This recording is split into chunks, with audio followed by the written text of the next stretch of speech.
Hi, I'm Daniel Lucas, and welcome to Book 101 Review. Book 101 is all about the books that I read for the last 40 years. And today I have my special guest. She's a transformational psychology coach, confidence and relationship mentor, creator of the Reclamation method, none other than Miss Tori Jenae. Hello, Danielle. Welcome, Miss Tori, on Book 101 Review. And can you please introduce more about yourself that I miss?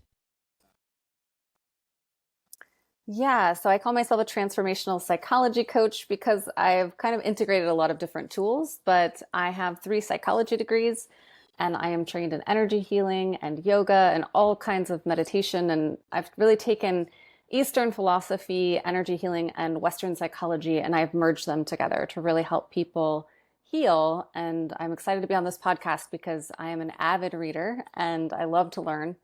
So I'm excited to talk about anything that comes up. Yes, let's talk about why smart, self aware people self repeat same patterns in love and life. And thank you so much for sharing your knowledge and wisdom to the world, Miss Tori. Thank you.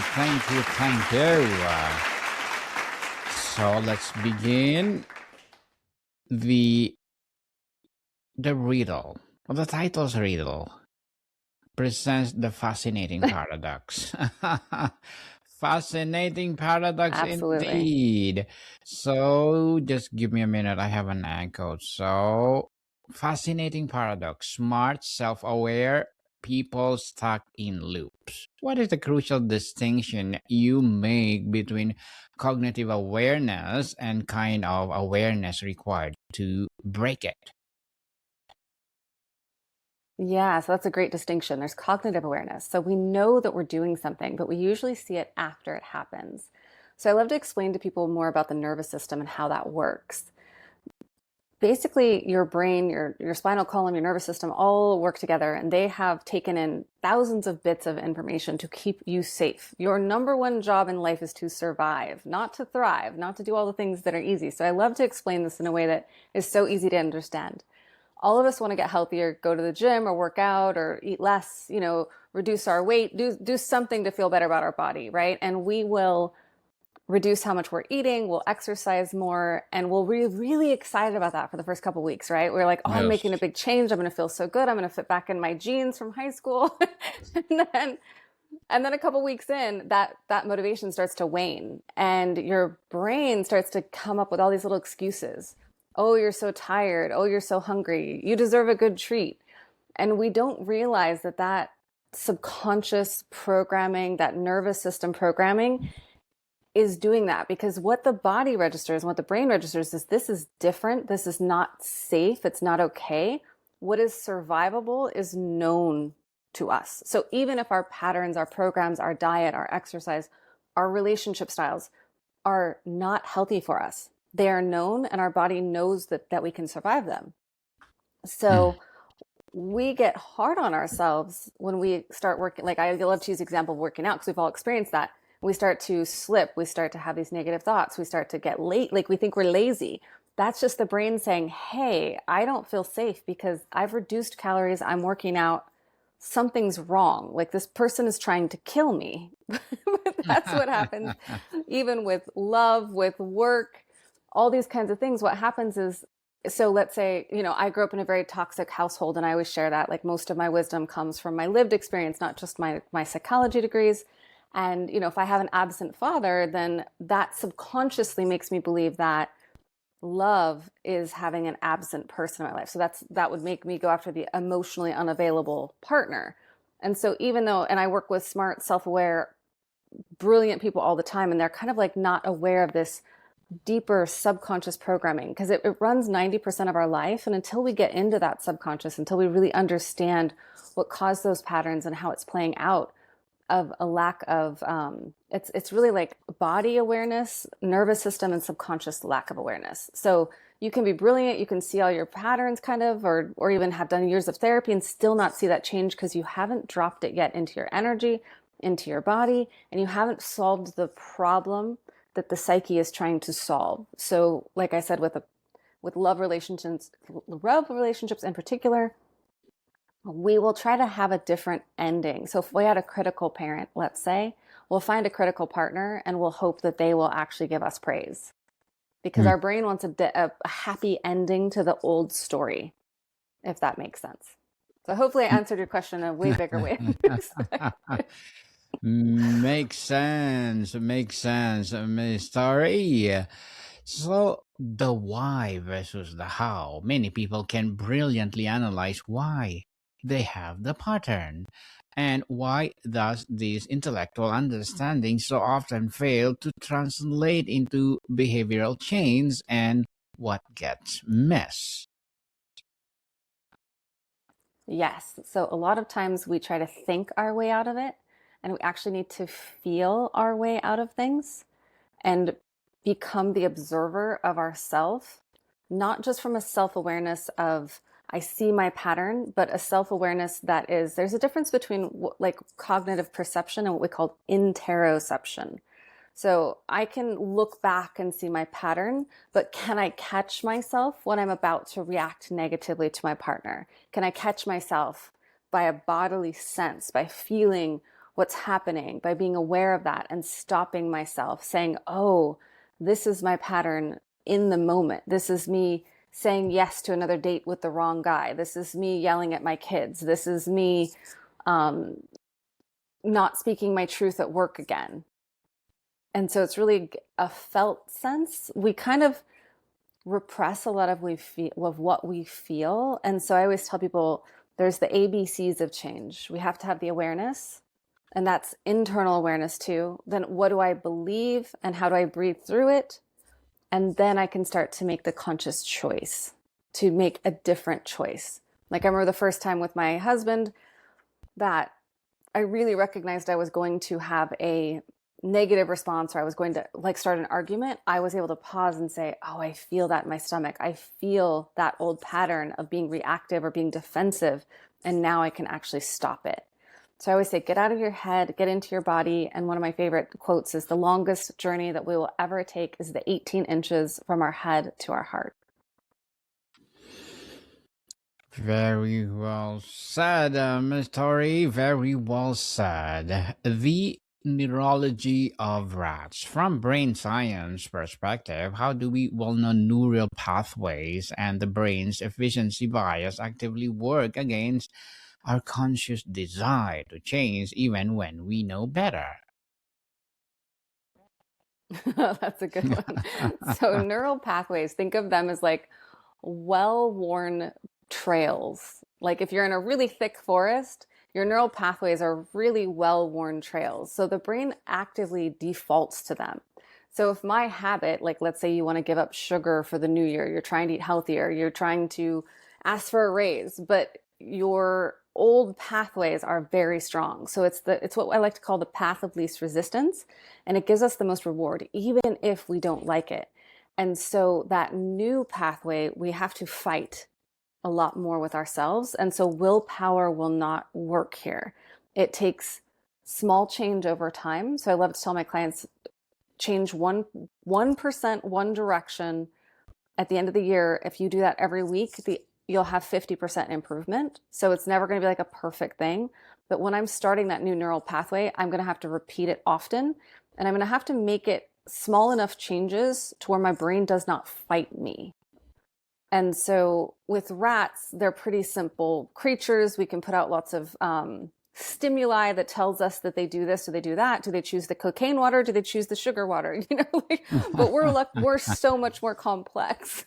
so so for us, it's like, how do I make a small decision every day that keeps creating that new path? So I'll give a funny example. Like when I wanted to start lifting weights, I knew that would be really uncomfortable for me. I'd always done yoga and Pilates and walking, very light things. I literally started with 1 day a week because I knew that all my excuses would come up. I'm sore. It's hard. I don't know what I'm doing. Um, Lifting is for men. All these negative thoughts, right? That are just normal because I was uncomfortable. And so I kept going back. I got a trainer. I went once a week. I did that for 3 months until that became a habit. Then for the next 3 months, I did it twice a week. Now I love lifting weights. I go 3 to 4 times a week when I'm feeling good. Interesting, Miss Tori. Let's talk about the identity trap. How do our patterns become woven into our identity? For example, the person who Mm. identifies the rescuer or the independent one, how does the self concept make changing the pattern feel like betrayal of self? Yeah, so identity work is very hard and it's very deep. A lot of us don't see that we have an identity. And I can relate with the rescuer. That's definitely an identity I've always had. I help people, I heal people, all those kinds of things. But what those identities do is they lead us to patterns of behavior that are not always healthy. So the helper, the rescuer, I can say from personal experience, ends up helping and rescuing to our own detriment, meaning we betray ourselves in the identity because I might overgive to people thinking that that's what I'm supposed to do.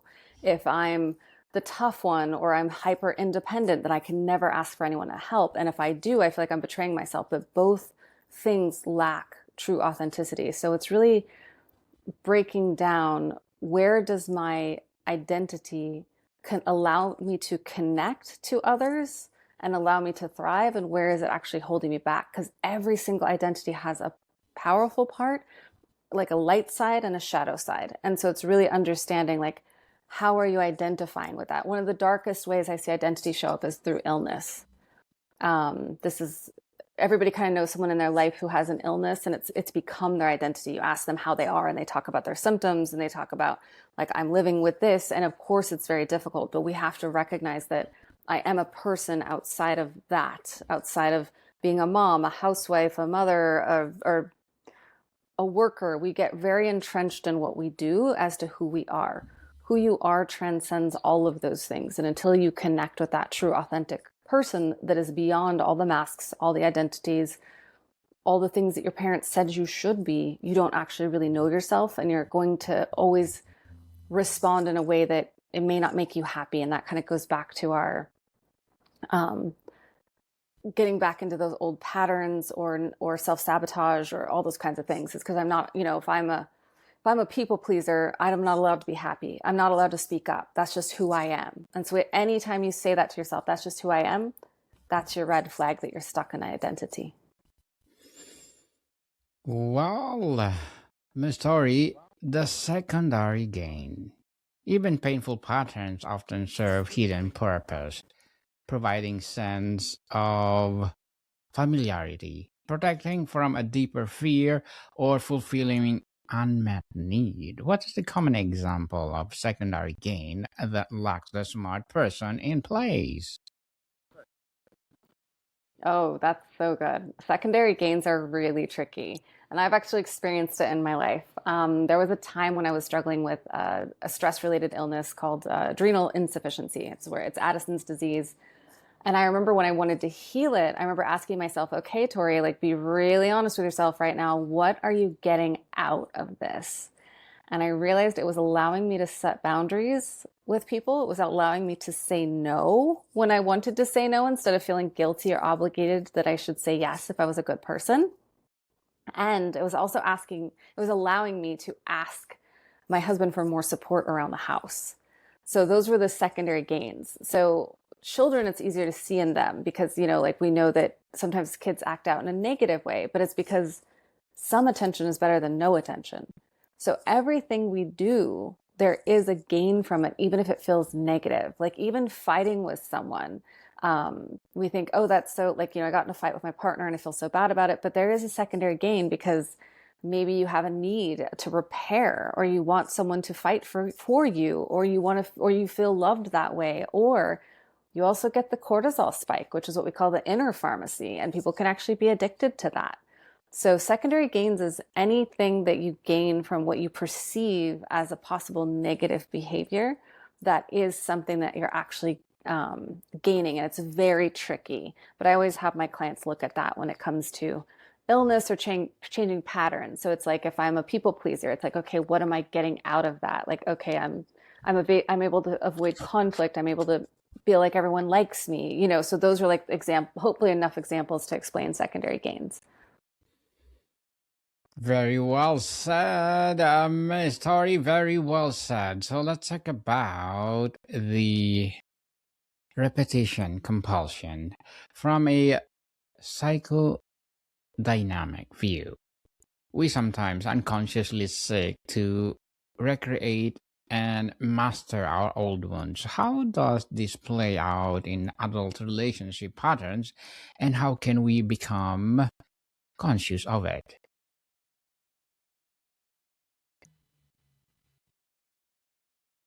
An addictive component to it. And so that means that some way we're kind of getting needs met.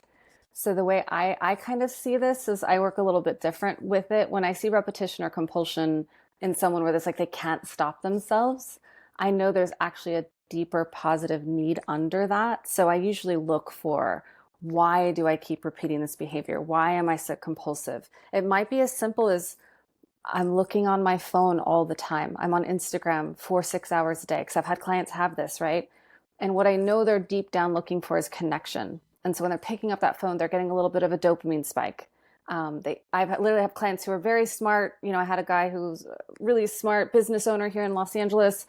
He couldn't stop looking at his phone. Like, he loved TikTok, Instagram, you name it. And he was just like, I cannot stop myself from, I pick up my phone like 400 times a day.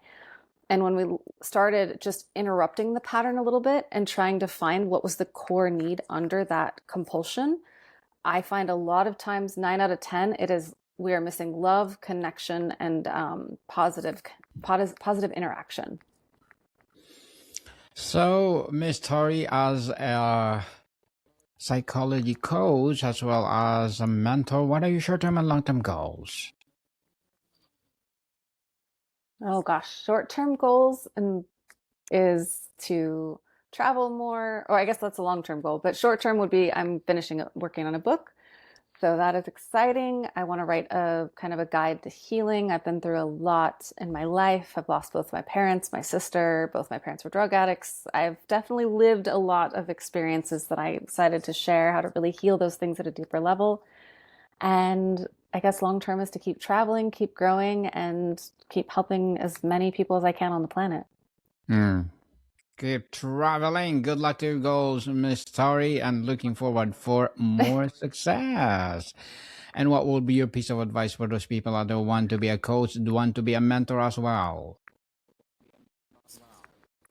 I always say, find that thing in your life that you've walked the fire successfully, you've transformed, and you can guide other people. And then also get some kind of training or understanding or knowledge just so that you have a good container, a good understanding of how to guide other people in a way. Because sometimes great experts have learned how to do something themselves. Maybe they've built a business, maybe they've gotten really healthy, but when we go to help others, we've got to find a way that can be translated and molded into many, many forms, because every person is unique. Everyone has a different journey, and one size never fits all. And I always say, run away from anyone who tells you they have all the answers, because no one on the planet does.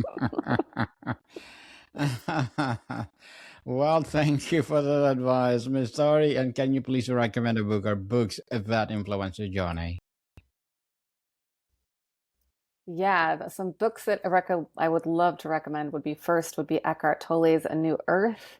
That is such a deep and interesting read, but it really, I think that was one of the books that was really part of my more spiritual awakening for that. I think if you want to start doing your psychological work, there's a great book called How to Do the Work by Dr. Nicole LaPera is a great book for that.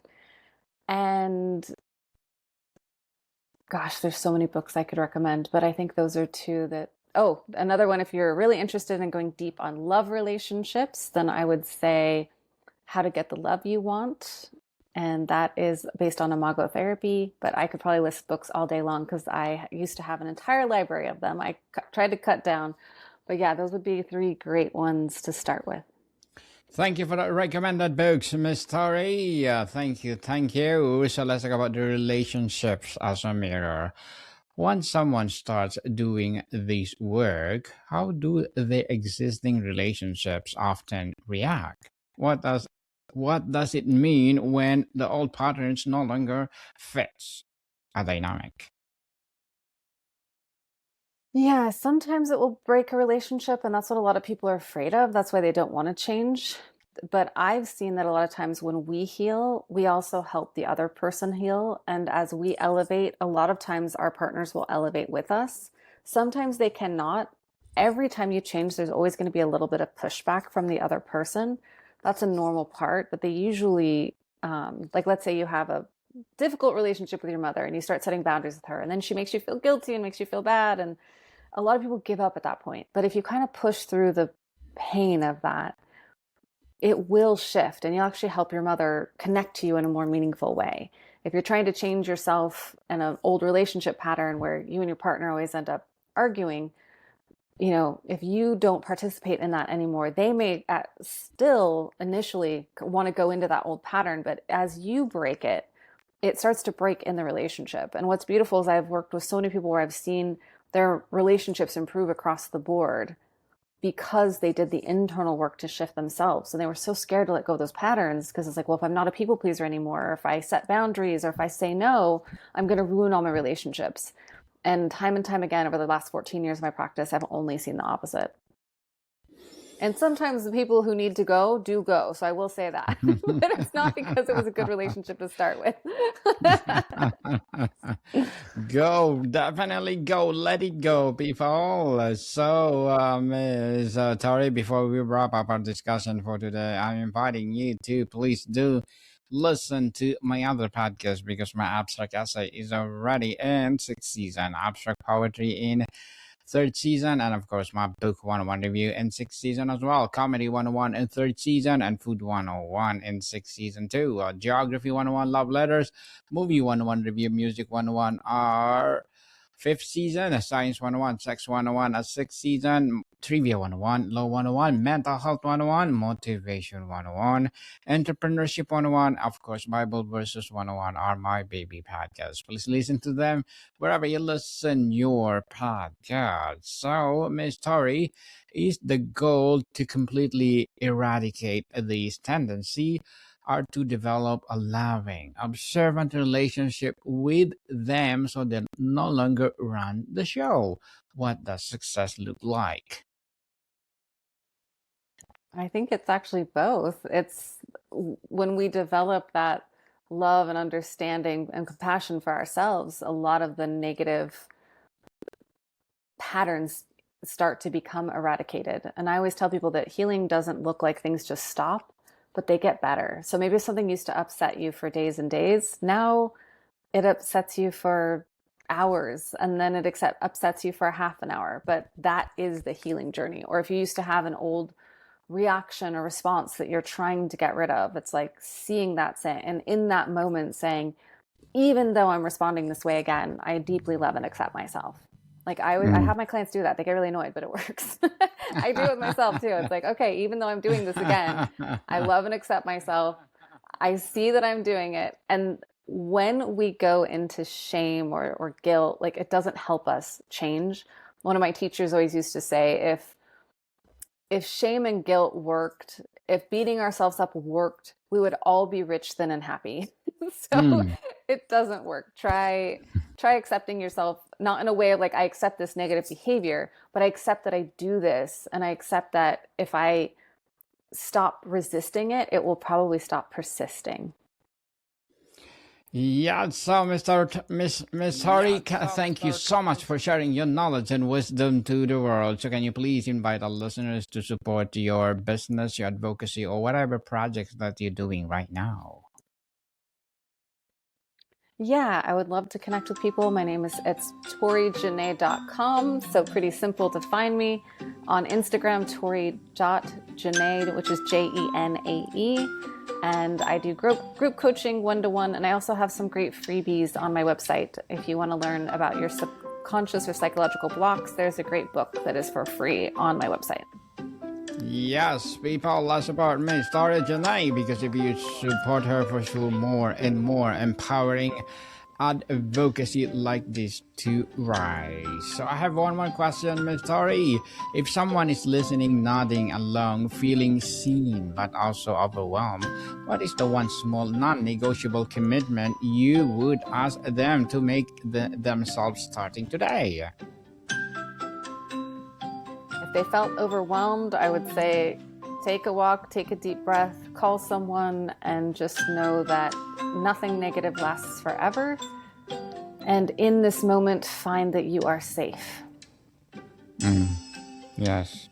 If you need help, people, ask for help. Ask Miss Tori. Call Miss Tori.